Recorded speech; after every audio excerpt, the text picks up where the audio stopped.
Well, welcome everybody. Today, I want to dive in deep to talking about handwriting because so many of the students I know, handwriting is a barrier for them for education. And in fact, they get so frustrated, they stop engaging. And a lot of disengagement comes from around handwriting.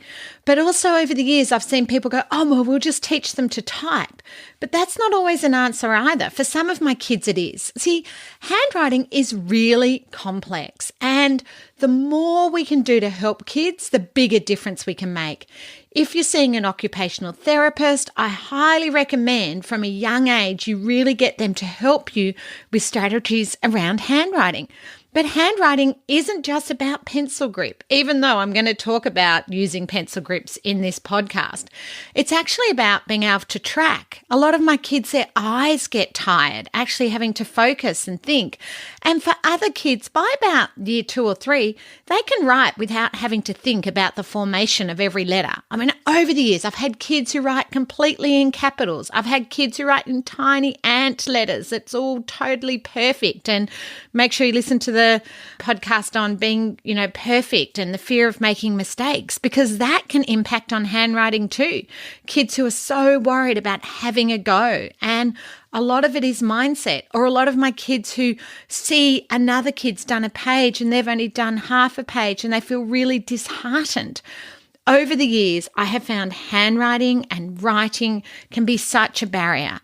But it also links to reading. And so make sure you listen to the reading podcast, because if a student has to read instructions and then do writing, there's so many executive functioning, so many skills we have to think, remember what you're writing. So some of my ADHD kids will get all excited and have a great idea, and then they start to put it on paper and they can't remember, and then it's too hard. It's too hard. And I don't blame them. It is really hard. So this is where accommodations are so important with handwriting. But also, it is the more you do, the better you get. But practice doesn't make perfect. And that's where some of my kids get so frustrated, because they think that their handwriting's going to look just perfect. And they're sort of the kids that I tend to move to typing, the kids who want everything looking beautiful and get frustrated. They're often my kids who are better with typing and learning to type. But again, I want you doing like a touch typing program on your computer so that they learn to type quickly and they can get their thoughts down quickly. So I know I've started off with a lot of little bits and you're probably going, Sue, explain, tell me more. Absolutely. We are going to dive in deep to some strategies, but just remember, handwriting and writing is a life skill. Getting your thoughts down, whether it's typing or writing, is a life skill. If you've got a kid who's really good at maths, they're still going to have to record their thoughts, they're working out, or science, often the short answers. So many subjects my kids love ultimately are going to require them to get their thoughts on paper. So my question is, how do you help this student get their thoughts on paper? What can we do to make a difference? And the first one is to actually understand about dysgraphia. So some of you may know about dyspraxia, which is where a child knows what they want to say but can't get the words out. And these kids get pretty frustrated too. They know what they want to say. And again, they often stop talking because it's just so frustrated people don't understand them. Well, dysgraphia is where a kid knows what they want to write. They can tell you what they want to write, but can't get their words on paper. Now, for those kids, that's where typing can be fabulous. However, there's a group of kids like my ADHD kids that have so many thoughts, but the problem is their handwriting and typing can't keep up with their thoughts, and then they lose their train of thought and they get frustrated. So I guess I'm asking you to really explore, what is it? What is the barrier for writing for the child you know? What is it? Are they a kid who likes to write all perfectly in capitals? Is it about that having a go? What is the best way that you can accommodate them to get their words on paper?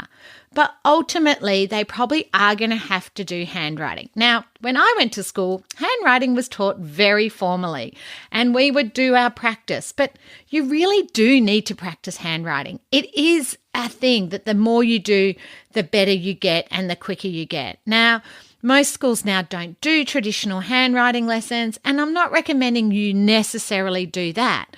But what I would ask you think about is, how can I help this child's pincer grip? Now, a lot of my kids, they do not want to sit doing handwriting activities. Well, what about a spinning top? I have found spinning tops invaluable. See, most kids I know with autism spectrum and ADHD kids too, actually love spinning tops. I'd love you to get your hands right now, well, not while you're driving, but if you can, get your hands.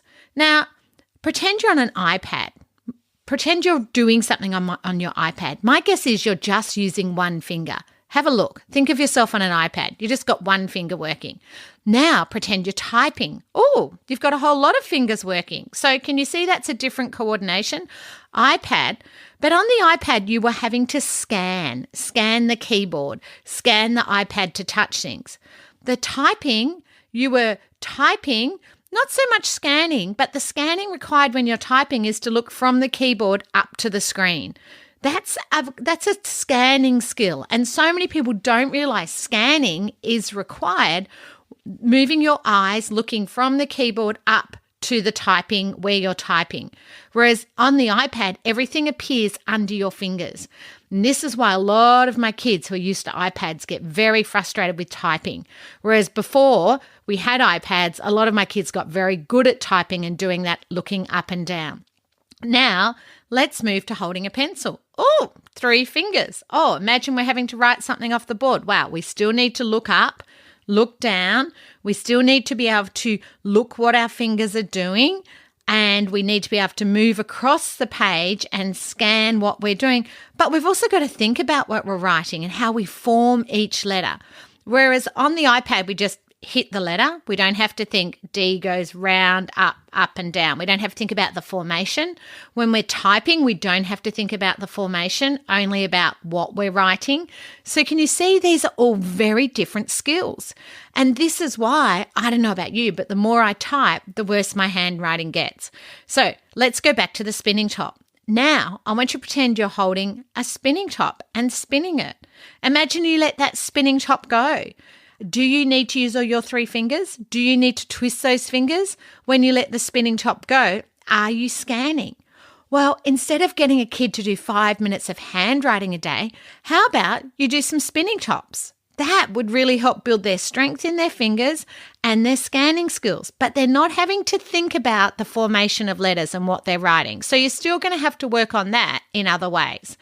The other thing I would recommend is a squeeze ball. So I have the yellow smiley balls on my website, and I use them for fidget toys and lots of ways. But for kids to develop strength, fantastic. So actually squeezing the ball. Now, whether it's spinning tops or those squeeze balls, you're going to have to work out the student's or the child's preference, because some of my kids are left-handed, some are right-handed, some don't actually have a preference. In fact, I've got kids who can't cross over, so they'll write actually half a sentence halfway across the page and then swap hands. So they're kids who often like the keyboard because the keyboard doesn't require a preference either. Anyway, as you can hear, I could talk for hours about handwriting, and that's the teacher in me. I want my students to get their thoughts down on paper. I want them to be engaged in learning, but I need to think about what accommodations they need. So squeeze balls, spinning tops, Lego is amazing because Lego is also teaching planning and scanning, so encouraging kids to do Lego, but again, getting them to pull them apart and put them together, because a lot of my kids get very good at putting it together, but the pulling apart actually is hard. Any of you have ever done that will know actually Lego is really hard to pull apart. But have a think about that. Threading activities. A lot of my kids struggle with shoelaces, and I normally put on my Facebook page as a really good shortcut to do shoelaces, but you need this pincer grip, this fine motor grip that you use for writing, you use for lots and lots of things. So I think it's not just about handwriting, being able to undo a button or undo a zip, or even to be able to dress yourself, to scan and put your hand into your t-shirt. All of these are very important skills beyond handwriting, but today we're focusing on handwriting. So if you know kids who do need some help with handwriting, I highly recommend you have a look at the tips for this week. I've got things like used pencil grips. Now, the pencil grips I have on my website are the ones I've found to be most successful in that the kids like them. I've bought a lot of pencil grips over the years that kids don't actually like the feel of, or they had to put their fingers in and that caused sensory issues. So have a look. Now, they are meant to be in stages depending on how your child holds their pencil. So if they sort of got their hands everywhere, I would use the crossover grip, which is the one that helps them separate their fingers. But really depends on the kid. A lot of my kids just need the traditional one to give them a little bit more of a grip, because obviously the fatter the grip, the easier it is to control. I also like doing things like breaking off a crayon or a pencil so it's not so long. So even buying shorter crayons and shorter pencils can really help. Or for many of my kids who get frustrated with having to sharpen pencils, you can get those pencils that you can wind, and they're a fatter one. Those, I think they're called Crayola ones. I've had kids over the years that like those, and they're thicker lead, so they're more successful at colouring in. The other thing I'd encourage you to do are dot-to-dots. Dot-to-dots are fantastic for teaching scanning. So for kids who love numbers, they'd much rather do a dot-to-dot than sit doing a dot-to-dot. And, if they love Star Wars, find a Star Wars dot-to-dot. If they love Pokemon, find a Pokemon dot-to-dot. Or, My Little Ponies, whatever they love, use that as much as you can. But the other thing I'd remind you, earlier I did a post about fine motor skills being a whole body approach. So look at their posture, look at how they're sitting to write. Have they got core? Because if you don't have core, you're going to be wobbling all over the place. And that fabulous strategy I've shared with you before, to put a piece of paper under their arm so they engage their core. The other thing that I've found over the years is getting kids to stand up to write. Often when they're sitting, they slouch. So why not get them to stand up to write? And lots of schools now have those stand-up desks, which is great. But you can just build up a desk pretty quickly by just putting a box there and seeing if it helps. Try different things. It's all about trying. Also, remember, one of the reasons the kids will be tiring very quickly is actually their eyes, like having to scan. A lot of my kids get very tired, and I know a lot of parents listening would have gone for eye tests because they notice how tired their child gets, and that can be in reading or writing. Also, you'll notice their grip and their ability to keep their posture. They'll start leaning. That shows you how tired they're getting. And I'm a big fan of small achievable tasks. I prefer they did 5 minutes of handwriting, then did 10 minutes of wall push-ups, or 10 minutes of wall push-ups, 10 wall push-ups, 5-star jumps. Get them moving in a gross motor way to then get back to the fine motor, because those gross motor activities are still helping with the handwriting, but just giving their eyes a rest and their brain a rest from having to think. For kids with ADHD, teaching them mind mapping, the earlier the better, or having topic sentences written down, and then they have to, so if they're telling me their thoughts, I'll put the topic sentences down and then they just fill in the rest of the paragraph. Make it visual, so they're not having to put all their effort into remembering what they want to write. They're actually able to just write. I had a boy many years ago who loved dictation, because all he had to do was write what I was saying. He didn't have to think about what he wanted to write. But now the curriculum's become far more open and you can write your own thoughts. Well, that's really hard for him. So he would just write the same thing every week if he was given free choice. So I had to actually help him come up with some topic sentences, and he got really good if we had some topic sentences filling in, like on Saturday I watched on TV. On Saturday night, I had for dinner. And if we're doing creative writing, which again can be challenging for many of my kids, I would use his love of space. So an alien landed on the moon, an alien landed on Mercury, and getting him to think about the different things that appealed to him.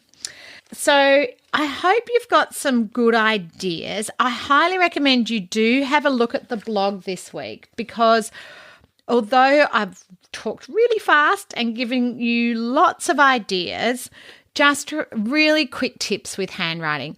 Number one, really help the child by giving them the supports they need, whether it's a pencil grip, whether it's putting a little a popsicle or an icy pole stick between each word so they can see the spacing, letting them have a break, maybe letting them record an idea, and then they're dictating. So when it's coming back into their ears, they're just writing it down.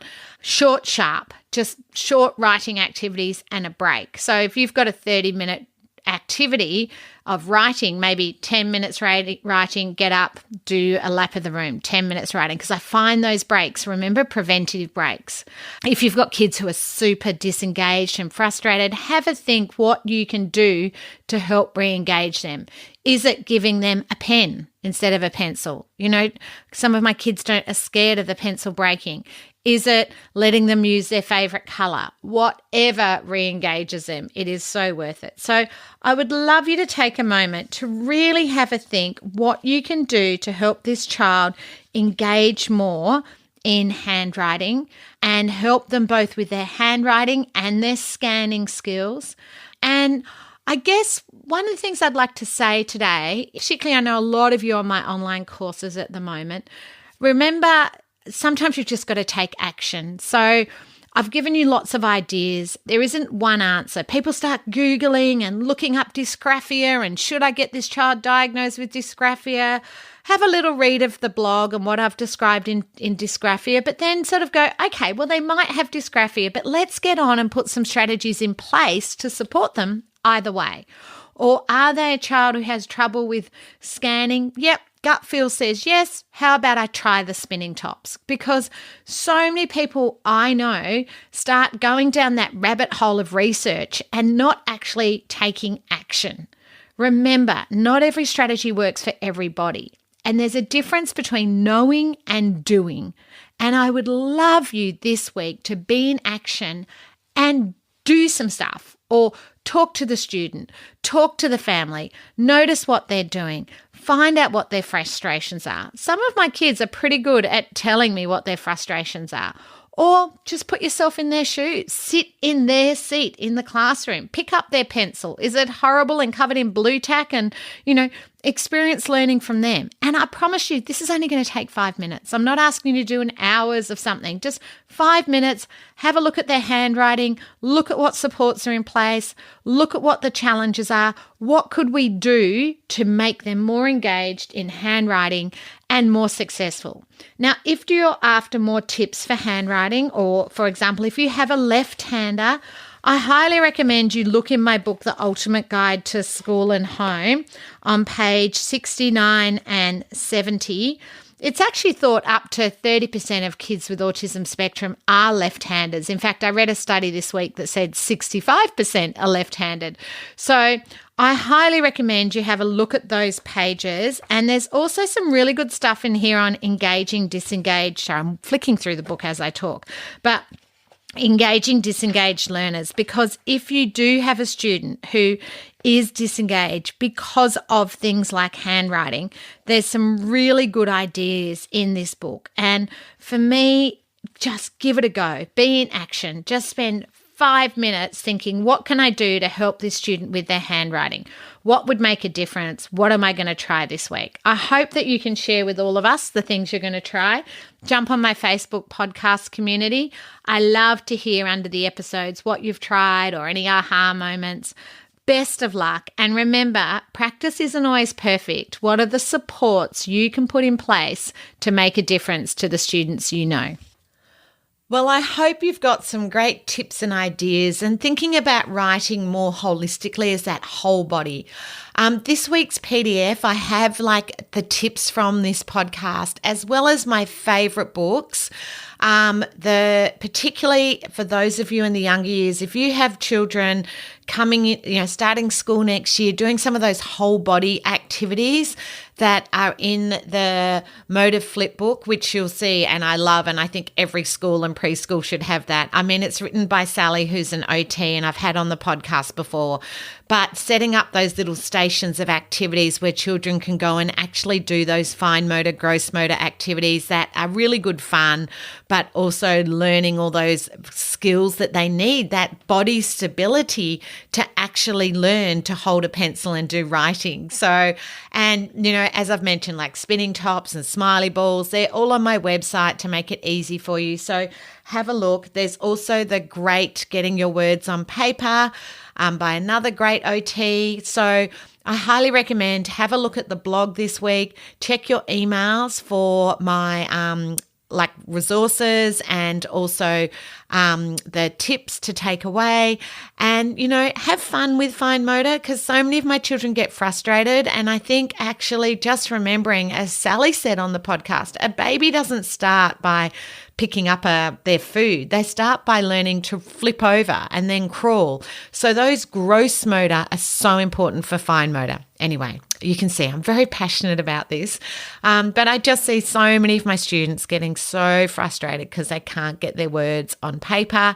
And I feel like the older they get, the more frustrated they get. So the more we can do when they're younger, or if we can look at things differently and make it easier for them. So hope you've got some great tips and strategies. Make sure you download that PDF to go with this week's episode. And as always, if you didn't get my emails, just go check your spam and tell your email provider I'm safe, because I hate you missing out. And remember, I'm just trying to save you time. I'm giving you the quick tips to put in place in your classroom tomorrow. I want you to just go, done it. Oh, there's a good one. Let's try that. I want to save you hours of scrolling Pinterest and other places, just giving you the top tips around neurodiverse students.